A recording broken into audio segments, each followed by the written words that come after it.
প্রিয় দর্শক, আসসালামু আলাইকুম। জাহেদ বিডি ব্লগারে স্বাগতম জানাচ্ছি। আমি জাহেদ। আমাদের দেশে খুবই জনপ্রিয় মাংস রান্নার আইটেম হচ্ছে বুটের ডাল দিয়ে খাসির মাংস রান্না। গরম ভাত, পোলাও, রুটি কিংবা পরোটার সাথে মাংস ও ডালের আইটেমটা খেতে অনেক মজাদার লাগে।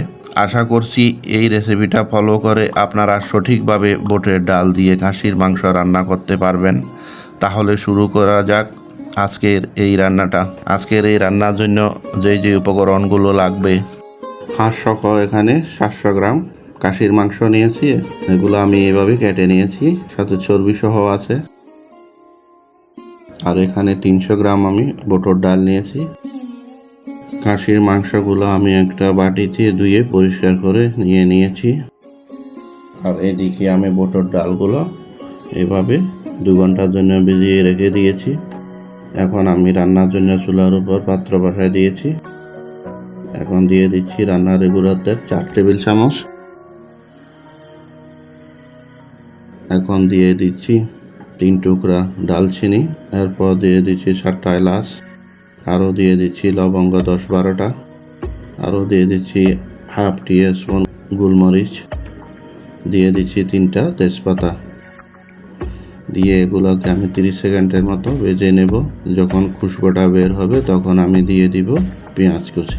এখানে আমি 3টা মাঝারি আকারের পেঁয়াজ কুচি করে নিয়েছি, এগুলো দিয়ে দিচ্ছি। এগুলোকে একটু করে আমি ভেজে নেব। এরপর দিয়ে দিব আদা রসুন বাটা 1.5 টেবিল চামচ করে 3 টেবিল চামচ। এখন আমি দিয়ে দিচ্ছি একসাথে আদা রসুন বাটা। এগুলোকে আমি একটু করে ভেজে নেব যাতে আদা রসুনের কাঁচা গন্ধটা চলে যায়। এখন আমি দিয়ে দিচ্ছি হাফ টেবিল স্পুন হলুদের গুঁড়া। আরও দিয়ে দিচ্ছি লাল মরিচের গুঁড়া 1.5 টেবিল চামচ।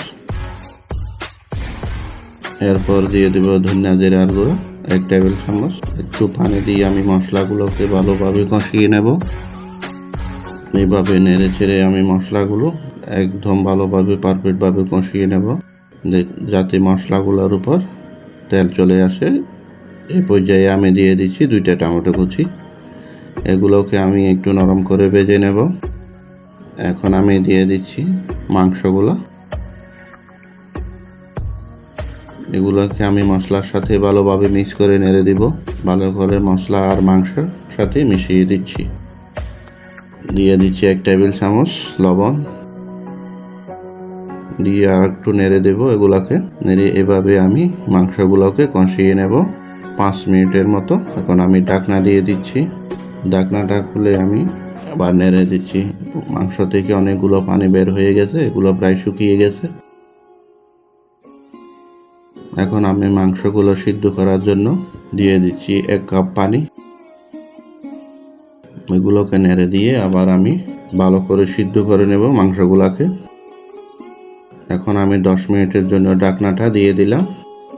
10 মিনিট পরে আবার আমি ঢাকনাটা খুলে মাংসগুলোকে আমি নেড়ে দিচ্ছি। এখন দিয়ে দিব বুটের ডালগুলো ভিজিয়ে রাখা। এগুলোকে আমি ভালোভাবে নেড়ে দিচ্ছি, মাংসের সাথে ভালোভাবে মিশিয়ে এগুলোকে আমি সিদ্ধ করে নেব। সিদ্ধ করার জন্য আমি এখন ঢাকনাটা দিয়ে দিচ্ছি। 10 মিনিট পর্যন্ত আমি এভাবে মাংসগুলোকে সিদ্ধ করে নেব। 10 মিনিট পরে ঢাকনাটা খুলে আবার নেড়ে দিচ্ছি। প্রায় মাখো মাখো হয়ে গেছে। গরম পানি দিয়ে দিচ্ছি 1.5 কাপ। দিয়ে এগুলোকে আমি নেড়ে একটু সিদ্ধ করে নিব।